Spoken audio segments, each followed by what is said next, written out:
أعوذ بالله من الشيطان الرجيم بسم الله الرحمن الرحيم الحمد لله رب العالمين اللهم صل على سيدنا محمد وعلى آل سيدنا محمد وبارك وسلم الحمد لله رب اشرح لي صدري ويسر لي أمري واحلل عقدة من لساني يفقهوا قولي ربي زدني علما ربي زدني علما ربي زدني علما الحمد لله. எல்லாம் வல்ல அல்லாஹ் சுப்ஹானஹு வ தஆலாவின் அளப்பெரும் கிருபை கொண்டும் அவனுடைய ரஹ்மத் கொண்டும் பெருமானா ஸல்லல்லாஹு துஆ பரக்கத் கொண்டும் நம்முடைய தஃப்சீர் பயணத்தை தொடர்வோம்மா. குர்ஆன் அப்படிங்கிறதுமா மாஷா அல்லாஹ் நம்முடைய பார்வை எந்த அளவுக்கு ஆழமா இருக்கோ அந்த அளவுக்கு நம்மளோட நெருங்கி வரும்மா. அல்ஹம்துலில்லாஹ். ஏன்னா அந்த குர்ஆனை நம்ம பார்க்கக்கூடிய பார்வையை சீர்படுத்த அது நமக்கு நிறைய உண்மைகளை நமக்கு உணர்த்தக்கூடியதாக இருக்கு. இந்த இடத்துல ஜலாலுதீன் ரூமி அவர்களுடைய சில வார்த்தைகளை உங்களோட பகிர்ந்து கொள்றேம்மா இன்ஷா அல்லாஹ். இந்த இடத்துக்கு நம்ம தஃப்சீர் பிரயாணத்துக்கு பொருத்தமானதாக இருக்கும். அகர் ஹம் குரான் கோ ஆंखों से देखोगे तो अल्फाज नजर आएगी. நாம் குரானை கண்களால் பார்த்து கொண்டிருந்தால், கண்களால் மட்டும் பார்த்தோம்னா நமக்கு வார்த்தைகள் தெரியும். திமாக் சே தேக்கே தோ இல்ம் நஸர் ஆயேகா. நம்மளுடைய புத்தியால் அதை நம்ம பார்த்தோம்னு சொன்னா அதுல நமக்கு கல்வி வெளிப்படும். தில் சே தேக்கோகே தோ முஹப்பத் ஆயேகி. நம்ம உள்ளத்தால அந்த குரானை பார்க்க ஆரம்பிச்சோம்னு சொன்னா அதுல நமக்கு முஹப்பத், இறை அன்பு நமக்கு உருவாயிடுமாம்மா. அல்ஹம்துலில்லாஹ். அடுத்தது और अगर अपनी रूह से देखोगे तो, உங்களுடைய ஆன்மாவால் அதை நம்ம பார்க்க ஆரம்பிச்சோம்னு சொன்னா துமே खुदा नजर आएगा. உங்களுக்கு அல்லாவே கிடைச்சிடுவான். மாஷா அல்லாஹ். अगर हम कुरान को आंखों से देखोगे तो अल्फाज नजर आएंगे. दिमाग से देखे तो इल्म नजर आएगा. दिल से देखोगे तो मोहब्बत आएगी. और अगर अपनी रूह से देखोगे तो तुम्हें खुदा नजर आएगा. अल्हम्दुलिल्लाह. ரொம்ப அழகான வரிகள்மா. இந்த வரிகள் கொடுத்த உணர்வோடு இன்ஷா அல்லாஹ் இன்னும் நெருங்கி நம்ம குரானை பார்ப்போம். இப்போ நம்ம பார்க்க போற வார்த்தைகள் வரிகள் ஏற்கனவே நம்ம பார்த்த குரானுடைய பகுதி, அந்த கதையினுடைய தொடர்ச்சி மாதிரியான உள்ள வரிகள். ஆனா அல்லாஹ் இதை பிற்படுத்தியிருக்கிறா, அதற்கும் காரணங்கள் இருக்குமா. أعوذ بالله من الشيطان الرجيم بسم الله الرحمن الرحيم وإن قتلتم نفسا فادارأتم فيها والله مخرج ما كنتم تكتمون فقلنا اضربوه ببعضها كذلك يحيي الله الموتى ويريكم آياته لعلكم تعقلون. ஒரு மனிதரை கொலை செய்துவிட்டு அது குறித்து நீங்கள் தர்க்கம் செய்து கொண்டிருந்ததையும் எண்ணி பாருங்கள். நீங்கள் மறைத்ததை அல்லாஹ் வெளிப்படுத்துபவனாவான். எனவே அதன் ஒரு பகுதியால் கொலை செய்யப்பட்ட அவரை அடியுங்கள் என்று நாம் கூறினோம். இவ்வாறே அல்லாஹு தஆலா இறந்தோரை உயிர்ப்பிக்கிறான். அவன் தன் சான்றுகளை உங்களுக்கு காட்டுகிறான். அதனால் நீங்கள் விளங்கிக் கொள்ளலாம். இந்த இடத்துல அந்த சம்பவம் நம்ம ஏற்கனவே பார்த்தோம் இல்லம்மா. அதாவது அந்த பனி இஸ்ராயல்கள்ல ஒரு கொலை நிகழ்ந்துருச்சு. அந்த கொலை செஞ்சவங்க யாருன்னு ஒரு பெரிய ஒரு குழப்பம் அவங்களுக்குள்ள நிலவுது. அப்போ அந்த குழப்பத்துக்கான தீர்வாக அது யார் கொலை செஞ்சாங்கன்னு கேட்டு சொல்லுங்கன்னு பனி இஸ்ராயல் நபி மூசா அலைஹிஸ்ஸலாம் அவங்கள்ட்ட வர்றாங்க. மூசா நபி கேட்டு சொல்றாங்க.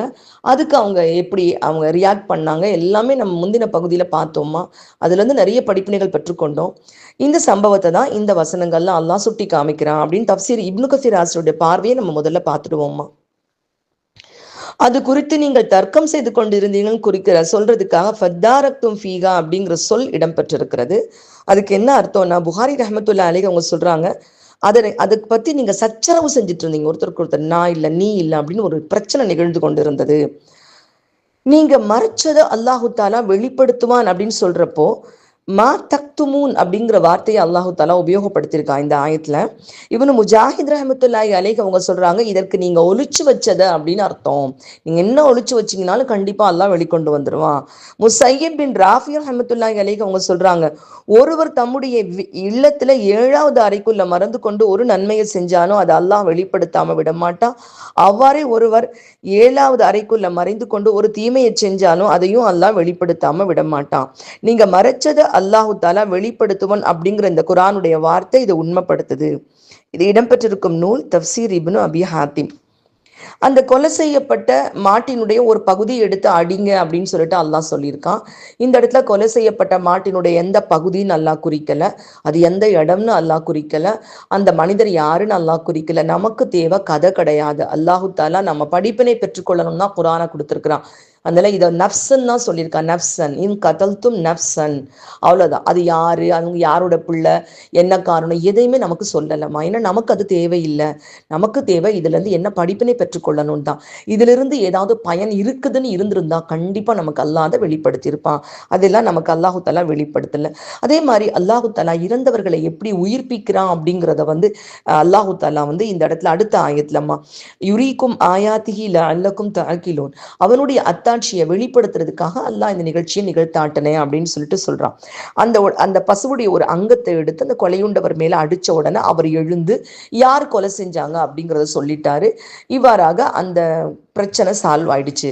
இந்த இறந்தவரை உயிர்ப்பிக்கக்கூடிய விஷயம் அல்லாஹு தாலா இந்த இடத்துல சொல்றதுக்கான காரணம் நான் முதல்ல சொல்லியிருக்கேம்மா. ஆரம்பத்துல பக்ராவினுடைய ஆரம்பத்துல அந்த மறுமையை பற்ற நம்பிக்கையை அல்லாஹ் ஏன் ஸ்பெசிஃபிக்கா சொல்றான்னா, முந்தைய வேதங்கள்ல இந்த கான்செப்ட் முழுக்க மறைக்கப்பட்டிருக்கு. அதாவது முந்தைய வேதங்கள்ல இருந்து மறுமையினுடைய நம்பிக்கை, அல்லாஹு தாலா கேள்வி கேட்பான் அப்படிங்கிற விஷயம் எல்லாம் முழுக்க மறைக்கப்பட்டிருக்கு. அதுதான் மீண்டும் மீண்டும் அல்லாஹு தாலா ஞாபகப்படுத்துறான். மறுமை எழுப்பப்படக்கூடியது உண்மைன்னு சொல்லியிருக்கான். சூரத்துல் பக்கராலேயே கிட்டத்தட்ட 5 இடத்துல அல்லாஹு தாலா உயிர்ப்பித்தலை பத்தி சொல்லியிருக்காமா. முதல்ல சொல்றது அல்லாஹ் சுப்ஹானஹு வ தஆலா, நீங்கள் நன்றி செலுத்துவதற்காக நீங்கள் இறந்த பின்னரும் உங்களை சும்ம பஅஸ்னாக்கும் மின் பஅதி மௌத்திக்கும் லஅல்லக்கும் தஷ்குரூன். அல்லாஹு தஆலா மூசா நபியோட சேர்ந்து ஒரு கூட்டம் நாங்க அல்லாஹ்வை பார்த்தாதான் நம்புவோங்கிறதுக்காக மலைக்கு போனப்போ அவங்கள அல்லாஹ் இறக்க வச்சு மறுபடியும் அவங்கள உயிர் கொடுத்தான். அல்லாஹ் அந்த இடத்துல உயிர் கொடுத்ததை பத்தி சொல்லி காமிக்கிறான். இரண்டாவது, இப்போ நம்ம பார்த்துட்டு இருக்கிற நிகழ்வு, இந்த நிகழ்வுல அந்த கொலையுண்ட மனிதர் எழுந்து உயிரோட விஷயத்த சொல்றத அல்லாஹு தஆலா சொல்லி காமிக்கிறான். மூன்றாவது, அல்லாஹ் சுப்ஹானஹு வ தஆலா ஒரு இந்த சூரத்துல் பக்ரால பின்னாடி நம்ம பார்ப்போமா, ஒரு கிராமத்தினர் உயிருக்கு பயந்து அந்த ஊரை விட்டு போகும் பொழுது அவங்க எல்லாரையும் ஒரு பள்ளத்தாக்குல மௌத்தாக்கி அவங்கள மறுபடியும் உயிர் கொடுத்து எழுப்புன அந்த நிகழ்ச்சியை அல்லாஹு தாலா சொல்லி காமிக்கிறான். அதற்கு பிறகு அல்லாஹு தாலா உஜைர் நபியுடைய சம்பவம், இதுவும் சூரத்துல் பக்ரால இன்ஷால்லா பின்னாடி பார்ப்போமா. ஒரு சுத்தமாக அடியோடு வீழ்ந்து போன ஒரு கிராமத்தை மறுபடியும் உயிர் கொடுத்து எழுப்பின நிகழ்வை அல்லாஹு தாலா சொல்லி காமிக்கிறான். அடுத்தது இதே இப்ராஹிம் அலைஹிஸ்ஸலாம் கைஃப துஹில் மௌத்தா, அவங்க எப்படி நீ இறந்தவர்களை உயிர்ப்பிப்பன்னு அல்லாட்ட இப்ராஹிம் நபி கேட்டப்போ 4 பறவைகளை பிடித்து அறுத்து அதனுடைய மாமிசத்தை கலந்து அது எப்படி உயிரோட மறுபடியும் பறந்து போகுது அப்படிங்கிற நிகழ்வு இதுவும் சூரத்துல் பக்ரால இடம்பெற்றிருக்குதுமா. மொத்தம் 5 இடத்துல அல்லாஹ் சுப்ஹானஹு வ தஆலா தான் உயிர் கொடுத்து எழுப்புவேன் அப்படிங்கிற விஷயத்தை உறுதிப்படுத்துற மாதிரி விஷயங்களை அல்லாஹு தஆலா சூரத்துல் பக்ரால கொடுத்திருக்கிறான். அது மட்டும் இல்லாம ஹதீஸ் மூலமாகவும் இது உறுதிப்படுத்தப்பட்டிருக்குமா. அபு ரசீன் அல் உகைலி ரலியல்லாஹு தஆலா அன்ஹு அவங்க சொல்றாங்க, நான் நபி ஸல்லல்லாஹு அலைஹி வஸல்லம் அவங்க கிட்ட யா ரசூலல்லாஹ், இறந்தவர்களை எப்படி அல்லாஹு தஆலா உயிரோட கொண்டு வருவான் அப்படின்னு சொல்லிட்டு கேட்டேன். அதுக்கு அல்லாஹ், நீங்க வறண்டு போன ஒரு நிலத்துல நடந்துட்டு அதுக்கு பின்னாடி அதே நிலம் செழித்திருக்கிறப்ப நடந்திருக்கீங்களா அப்படின்னு கேட்டாங்க. நான் ஆமான்னு சொன்னேன். அதற்கு அவங்க, அப்படித்தான் திரும்ப உயிர் கொடுத்து எழுப்புதல்னு சொன்னாங்க. அப்படின்னா இன்னும் அதாவது அப்படிதான் அல்லாஹ் இறந்தவர்களே உயிரோட கொண்டு வருவான் அப்படின்னு நபி ஸல்லல்லாஹு அலைஹி வஸல்லம் அவங்க சொல்லியிருக்காங்க. இது இடம்பெற்றிருக்கும் ஹதீஸ் தொகுப்பு அபு தாவூதுமா. அல்லாஹ் சுப்ஹானஹு வ தஆலா 36 33வது வசனம், 36வது சூரா 33வது வசனத்துல அல்லாஹ் சொல்லி காமிக்கிறான், வறட்சியால் இறந்த பூமி அவர்களுக்கு ஒரு சான்றாகும். அதை நாம் உயிர்ப்பித்தோம், அதிலிருந்து தானியத்தை வெளிப்படுத்தினோம், அதிலிருந்து அவர்கள் உண்கின்றார்கள். அப்போ இந்த இடங்கள்ல எல்லாம் அல்லாஹு தாலா மறுபடியும் எழுப்பி கொண்டு வருவேன், மறுபடியும் உயிர்ப்பித்தல் இருக்குதுங்கிறத நிரூபிக்கிறான் அல்லாஹு தாலா. அந்த வகையில இந்த ஆயத்திலையும் இந்த நிகழ்வையும் அல்லாஹு தாலா நம்ம போன பகுதியில கடைசியில ஒரு கேள்விமா, இதை வேற வகையிலையும் அல்லாஹ் சால்வ் பண்ணியிருக்கலாம். அல்லாஹு தாலாவுக்கு எல்லாமே இயன்றதுதான். ஆனா ஏன் இப்படி ஒரு நிகழ்வை நிகழ்த்தாட்டி அல்லாஹு தாலா செஞ்சிருக்கான்னு சொன்னா அதற்கு காரணங்கள், அவங்க அறுத்தது கூட எப்படி சொல்றான் அல்லாஹு தாலானா, அறுக்க மனமில்லாமல் அறுத்தார்கள். அவங்க எப்படி அறுத்திருக்காங்க, அதை அறுக்கவே மனமில்லாம தான் அவங்க அறுத்திருக்காங்க. அந்த இடத்துல அவங்களுக்கு அதை அந்த மக்களுக்கு அவர்களுடைய மனசுல இருந்த அந்த பசு மீதான அந்த தெய்வீக தன்மை இதெல்லாம் அவங்களுக்கு அது ஒரு காரணம். இன்னொரு காரணம், இந்த குழப்பம் வெளியா தெரிஞ்சிடும், யார் கொள்ளையாருன்னு தெரிஞ்சிடக்கூடாது, பல குழப்பங்கள். மொத்தத்துல எப்படியோ அந்த மக்களுக்கு அதை அறுக்க மனசு இல்லாம அறுத்துட்டாங்க. ஆனா அல்லாஹு தஆலா கண்டிப்பா வெளிக்கொண்டு வந்துருவான். அடுத்து நம்ம இதே ஒரு அழகா இன்னொரு பார்வையில இதை பைனா பைனா இன்ஸ்டியூட் ஆசிரியர் அவங்க சொல்லக்கூடிய பார்வையிலையும் நம்ம இதை பார்ப்போம், மற்ற தப்சீர் ஆசிரியர்கள் சொல்லக்கூடியதையும் பார்ப்போம். ஏன்னா நமக்கு குரான்ல இருந்து இன்னும் என்னென்ன கருத்துக்கள் கிடைக்க முடியும், எந்த அளவுக்கு ஆழமான இதை பார்வையை கொண்டு இதை பார்க்குறோமோ அந்த அளவுக்கு நமக்கு இதுல இருந்து நல்ல விஷயங்களை பெற்றுக்கொள்ள முடியும் இல்லையாமா. இந்த ஒரு வார்த்தை இருக்கு பார்த்தீங்களா, ஃபத்தாரக்தும், இந்த வார்த்தையே வந்து ஒரு அழகான ஒரு வார்த்தை.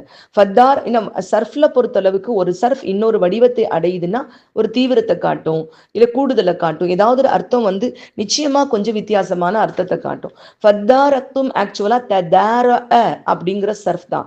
இந்த ததார அப்படிங்கிற சர்ஃப் வந்து சுலாசியு மஸ்ஜித் ஃபீகில ஐந்தெழுத்து மாநில தா பிரிவில் இரண்டாவது சர்ஃப். உங்களுக்கு தெரியுமா, ஐந்தெழுத்து மாநில மொத்தம் 5 பிரிவுகள் இருக்கு. தா பிரிவில் 2, ஹம்சா பிரிவில் 3.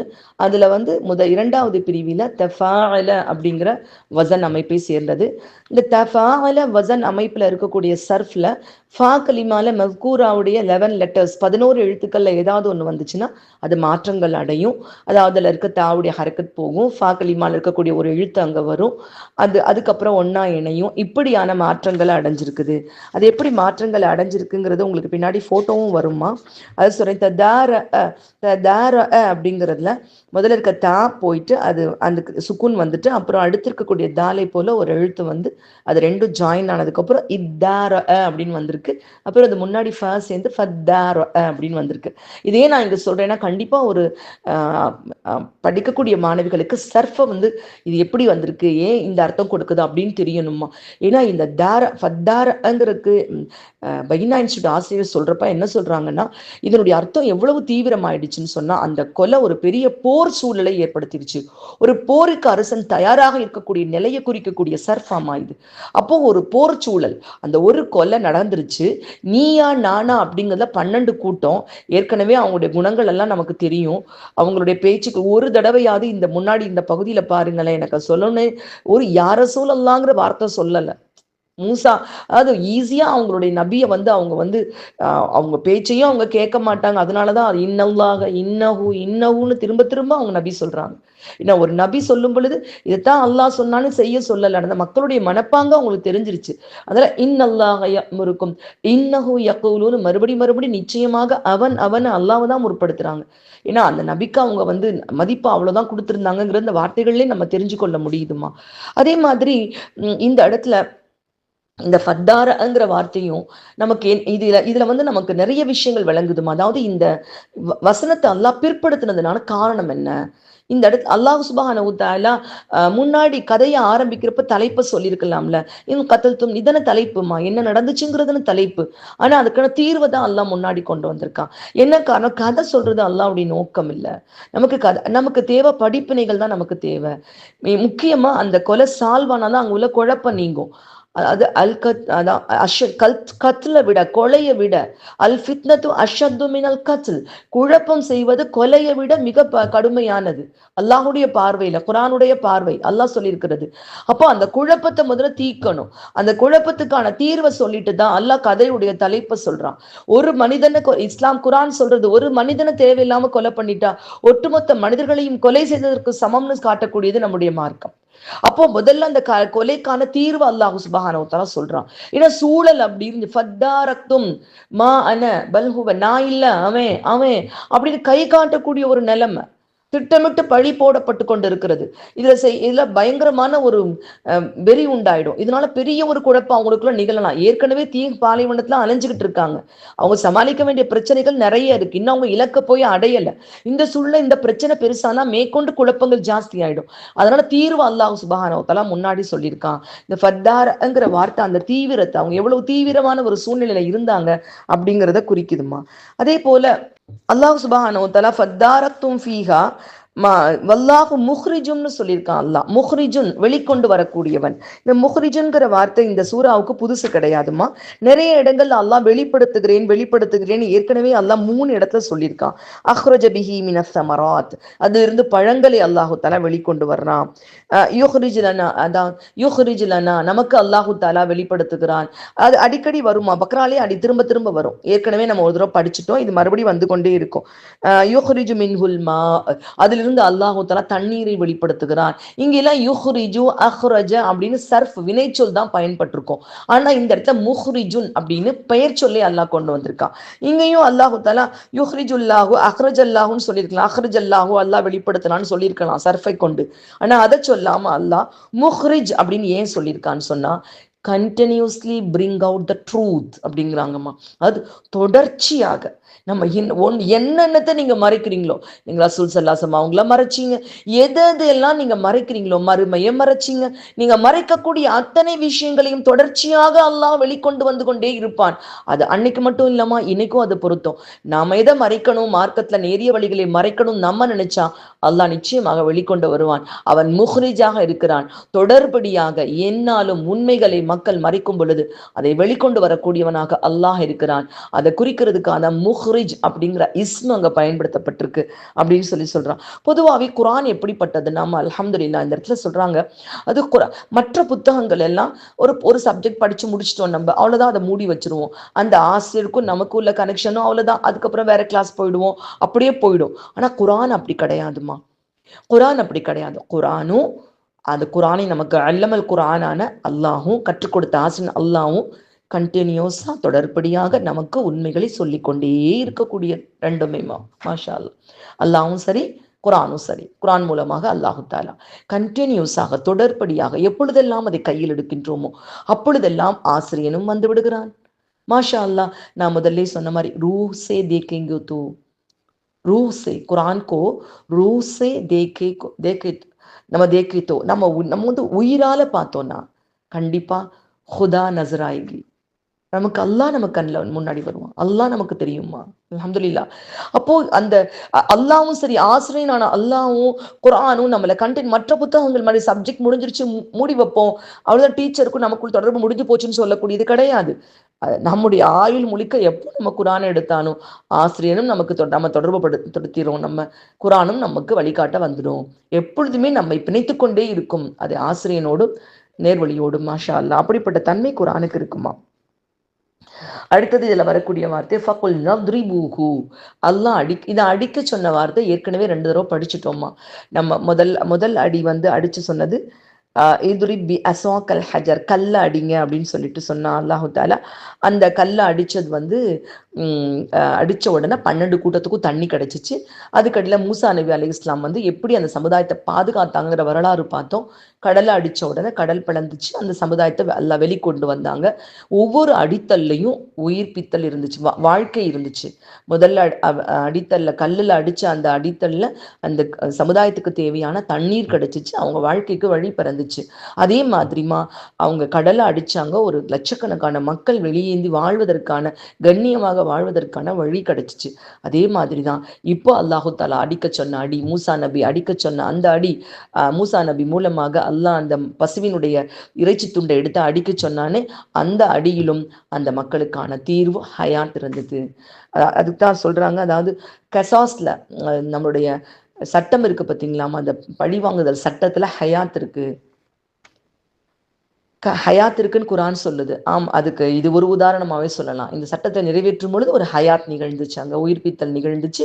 அந்த உயிர்ப்பித்தலின் மூலமாக அவர்களுடைய காலத்துல அந்த சட்டம் அந்த விஷயம் உண்மை விளங்குச்சுமா. நமக்கு சட்டம் மாற்றப்பட்டுச்சு, இப்ப ஆய்வின் மூலமாக வழக்கு நம்ம விசாரிச்சு நம்ம அதை முடிவு பண்ணணும். அவர்களுடைய சட்டப்படி அந்த இடத்துலயும் ஒரு ஹயாத் நிகழ்ந்திருக்கு. அல்ஹம்துலில்லாஹ். அடுத்தபடியாக இதுல வரக்கூடிய ஒவ்வொரு வார்த்தையும் நமக்கு உண்மையை சொல்லிக்கொண்டே இருக்குதுமா. மாஷா அல்லாஹ். வ யுரீக்கும் யுரீக்கும் ஆயாத்திஹி லஅல்லக்கும் தஅகிலூன். இங்க யுரீக்கும் அல்லாஹு தஆலா உங்களுக்கு காட்டுகிறான். யுரீக்கும் காட்டிக்கொண்டே இருக்கிறான். அது நடந்த நிகழ்ச்சியோ பாஸ்ட் டென்ஸ் நிகழ்ச்சி. யுரீக்கும் ஆயாத்திஹி, அல்லாஹு தஆலா நம்மளையும் சேர்த்து சொல்றான். யுரீக்கும் ஆயாத்திஹி லஅல்லக்கும் தஅகிலூன், நீங்கள் விளங்கி கொள்ளும் பொருட்டு அல்லாஹு தஆலா அத்தாட்சியை இங்க அராக்கும்னு சொல்லல, நாம் காட்டினோம், உங்களுக்கு காட்டினோம்னு அல்லாஹ் சொல்லல. யுரீக்கும் காட்டிக்கொண்டே இருக்கிறான் அல்லாஹ் சுப்ஹானஹு வ தஆலா, காட்டிக்கொண்டே இருக்கிறான் அல்லாஹு தஆலா. நமக்கு எல்லாருக்கும் இதுல இருந்து நாம் எதற்காகனா அறிவு பெறுவதற்காக. இந்த அறிவு பெற்றுக்கொள்ளக்கூடியது அந்த காலத்துல வாங்கின பனி இஸ்ராயல்கள் மட்டுமல்லம்மா, நபிசாசனுடைய காலத்துல வாழ்ந்த யூதர்களுக்கு மட்டும் இது உபதேசம் அல்ல, நமக்கும் இன்னைக்கு வரைக்கும் வாழக்கூடியவங்க, இனி வரக்கூடிய அத்தனை பேருக்கும் உபதேசம். இந்த தாகிலூன் அப்படிங்கிற வார்த்தை இருக்கு இல்லம்மா, இதுல அக்கல், இதனுடைய அடிப்படை அக்கல். அக்கலுக்கும் இல்முக்கும் வித்தியாசம் இருக்குமா. ரெண்டுக்கும் மேலோட்டமா பார்த்தா அறிவு அப்படின்னு சொல்லிடலாம். ஆனா மேலோட்ட வித்தியாசம் இருக்கு. ஒருத்தர் எவ்வளவுதான் பெரிய படிப்பு படிச்சவங்களா இருக்கலாம், ஆனா அவங்களுக்கு அக்கல் இருக்கான்னா சொல்ல முடியாது. பெரிய படிப்பு, ஒரு நுரையீரலை அறுத்து ஆப்ரேட் பண்ணக்கூடிய ஒரு பல்மனாலஜிஸ்டாவே இருக்கலாம். அவங்க அதுல பல்மனாலஜில பெரிய ஒரு டிகிரி வாங்கினவங்களா இருக்கலாம். ஆனா ஈஸியா சிகரெட் பிடிப்பாங்க. அவங்களுக்கு அந்த தீமையெல்லாம் நல்லா தெரியும். அப்ப அவங்களுடைய இல்மு அவங்களுக்கு அக்கல ஆகல, உணர்ச்சிகளை கட்டுப்படுத்த சொல்லி கொடுக்கல. கேட்டா என்ன சொல்லுவாங்க, பயங்கர டென்ஷனுங்க, ஒரு நுரையீரல் புற்றுநோய் பேஷண்ட்டுக்கு ஆப்ரேஷன் பண்ணிட்டு வந்தேன், ஒரு சிகரெட் பிடிச்சிட்டா கொஞ்சம் நல்லா இருக்கும் அப்படி சொல்லும் பொழுது அந்த இல்மு அவங்களுக்கு அக்கல் கிடையாது, இல்மு தான் அவங்கள்ட்ட இருந்திருக்கு. அப்போ அப்படின்னா என்ன அர்த்தம்னா, இல்மு என்பது என்னன்னு விளக்கம் சொல்றாங்கம்மா, உணர்வு வயப்படும் பொழுது, உணர்வு, இந்த இல்மு அக்கலுங்கிற வார்த்தை இருக்கு பார்த்தீங்களா, இதுக்கு அழகா விளக்கம் சொல்றாங்க. இதனுடைய அடிப்படை இகால் அப்படின்னு. இகால்னா என்ன அர்த்தம்னா, தலை முடிய கட்டுறதுக்காக பேண்ட் மாதிரி ஒன்று அராப்ஸ் யூஸ் பண்ணுவாங்களா, அதுக்கு பெரிய இகாலா. மூளையும் தலையில இங்கே தானமா இருக்கு. அப்ப கட்டுப்படுத்துறது, உணர்ச்சிகளை கட்டுப்படுத்துறது, அதுதான் அந்த அக்கல். இல்முக்கு அந்த தன்மை இருக்காது. பெரிய படிச்சவங்க சமுதாயம் நடக்கிறது தெரியாது, பட்டுன்னு வெடிச்சிருவாங்க, கத்திடுவாங்க, அவங்களுக்கு தெரியாது. அதாவது உணர்ச்சி வசப்படும் பொழுது கோபம், சந்தோஷம், கவலை, இதெல்லாம் எப்படி கண்ட்ரோல் பண்றது, அந்த நேரத்துல எப்படி நம்ம இதெல்லாம் அந்த உணர்ச்சி வசப்படும் பொழுது எப்படி நடந்துக்கணும்னு கண்ட்ரோல் பண்ண அந்த இல்மு அவங்களுக்கு கற்றுக் கொடுக்காது. ஆனா அக்கல் அப்படிப்பட்டது கிடையாதுமா, உணர்வுகளை கட்டுப்படுத்தி சொல்லி கொடுக்கக்கூடியது. மாஷா அல்லா. இந்த அக்கல் அப்படிங்கிறதுக்கு நிறைய அர்த்தம் சொல்றாங்க. அக்கல்னா கட்டுதல், மிருகங்களை கட்டுறது கூட. பொதுவாகவே நம்மளுடைய குணங்கள் நிறைய மிருக குணங்கள் நமக்குள்ள இருக்கும். எப்போ எல்லாம் கோவப்படுறோமோ அதெல்லாம் மிருக குணங்கள். அதிகமாக எமோஷன்ஸ் எப்போ நமக்குள்ள வருதோ அதெல்லாம் மிருக குணங்கள். அந்த மிருக குணங்களை எல்லாம் கண்ட்ரோல் பண்ணி அதுக்கப்புறம் நம்மளை சிந்திக்க வைக்கக்கூடியதான் அக்கல். ஆக்கள் உணர்ச்சி வசப்பட்டு சிந்திக்காதீங்கல்ல, அல்லக்கும் தாக்கிலோன், உணர்ச்சிகளை கண்ட்ரோல் பண்ணிட்டு யோசிச்சு பாருங்க, இதுல என்ன நமக்கு கிடைக்குது, புத்திமதி கிடைக்குது அப்படின்னு யோசிச்சு பாருங்க அப்படின்னு சொல்லிட்டு அல்லாஹ் சுப்ஹானஹு வ தஆலா இந்த தாக்கிலோன்கிற வார்த்தை மூலமாக நமக்கு சொல்றான் அப்படிங்கிறாங்க. அல்ஹம்துலில்லாஹ். இப்படியாக இந்த 2 வரிகளுமே இந்த சம்பவத்தினுடைய ஒரு முடிவுரையாக இருந்தாலும் இதுதான் தொடக்க உரை. இதன் மூலமாக நமக்கு அல்லாஹ் சுப்ஹானஹு வ தஆலா அன்றைய காலகட்டத்தில் இருந்த முஸ்லிம்கள், சொல்லப்போனால் அவங்க தான் அந்த காலகட்ட முஸ்லிம்கள், ஒரு நபியுடைய உம்மத்துக்கள் அந்த காலகட்ட முஸ்லிம்கள், அந்த காலகட்ட முஸ்லிம்களுடைய மனோநிலை எப்படி இருந்துச்சு, எதனால அவங்களுடைய சிறப்பு மாற்றப்பட்டதுங்கிறது நமக்கு அல்லாஹ் எடுத்து காமிக்கிறான். அப்போ இன்றைக்கு இருக்கக்கூடிய முஸ்லிம்களான நாம நம் நிலைகளில் இந்த மாதிரி தன்மைகள், அவங்களுடைய தன்மைகள் பிரதிபலிச்சுச்சுன்னு சொன்னா அல்லாஹ் சுப்ஹானஹு வ தஆலா அவருடைய புறத்துல இருந்து நமக்கு என்ன கிடைக்குங்கிறதை நாமளும் யோசிச்சு பார்க்கணும். அப்ப இதன் மூலமாக படிப்பினை பெற்றுக்கொண்டு நம் வாழ்க்கையை சீர்படுத்தி கொள்ளக்கூடிய தௌஃபீகே அல்லாஹ் நம் அனைவருக்கும் தந்தருள் புரிவானாக. ஆமீன் யா ரப்பல் ஆலமீன். அஸ்ஸலாமு அலைக்கும் வரஹ்மத்துல்லாஹி வபரகாத்துஹு. அல்ஹம்துலில்லாஹ். அடுத்து வரக்கூடிய ஒரு சூப்பர்பான ஒரு பேரபிள்மா, மாஷா அல்லாஹ், ஒரு உதாரணம். ஏன்னா உதாரணத்தை அல்லாஹ் சொல்றது மாதிரி யாருமே சொல்ல மாட்டாங்க. ரொம்ப அற்புதமான ஒரு உதாரணத்தை சொல்லி காமிச்சு அல்லாஹு தஆலா நம்மளையெல்லாம் ஒரு தடவை நம்ம திரும்பி பார்க்க வைக்கிறான் அல்லாமா. அதனாலதான் ஆக்சுவலா இதோட சேர்த்து நான் அதை சொல்லியிருந்திருக்கலாம். அது ஒரு சின்ன பகுதி தான், இருந்தாலும் அது தனிப்பட்ட முறையில் சொல்லணுங்கிறதுனாலதான் அதை தனிப்பகுதியாவே நான் எடுத்திருக்கேம்மா. ஏன்னா அது ரொம்ப அற்புதமான பகுதி. நம்ம ஒருத்தரும் நம்மளே நம்ம உரசி பார்த்து கொள்ளக்கூடிய ஒரு பகுதி. ஒரு உதாரணத்தை ஒருத்தர் சொல்றாங்கன்னா அதுக்கு என்ன காரணம்னா, எப்படியாவது மக்கள் இதன் மூலமாவது விளங்கிக்க மாட்டாங்களா. ஃபர்ஸ்ட் டைம் சொல்றப்ப நமக்கு தெரியலனா கூட இதை சொல்லி அம்மா இப்படின்னு சொன்னா விளங்கும். அதுக்காக அந்த தவிப்பு, ஒரு உதாரணத்தை ஒரு ஆசிரியர் சொல்ல வரும்பொழுதே அந்த ஆசிரியர், அந்த படிக்கக்கூடிய மாணவர் அதை விளங்கி கொள்ளணுங்கிற தவிப்பு அந்த ஆசிரியருக்குள்ள இருக்கிறத உணரலாம். அதனால ஒவ்வொரு தடவை குரான்ல உதாரணம் வர்றப்பையும் இதனுடைய ஆசிரியனான அல்லாஹு தாலா, இதை பேசக்கூடிய ரப்புல் இஸ்ஸத், இதை நம்ம விளங்கிக்கணும்னு எவ்வளவு துடிக்கிறான் அப்படிங்கிறத நம்மளால உணர முடியுமா. அந்த துடிப்பை உணர்த்தக்கூடிய ரொம்ப சூப்பர்பான ஒரு ஆயத்தை அடுத்து வர இருக்கு. இன்ஷா அல்லாஹ் அதையும் அதிலிருந்தும் படிப்பினை பெற்றுக்கொள்ளக்கூடிய தௌஃபீக்கே அல்லாஹ் நமக்கு தந்தருள் புரிவானாக. ஆமீன் யா ரப்பல் ஆலமீன்.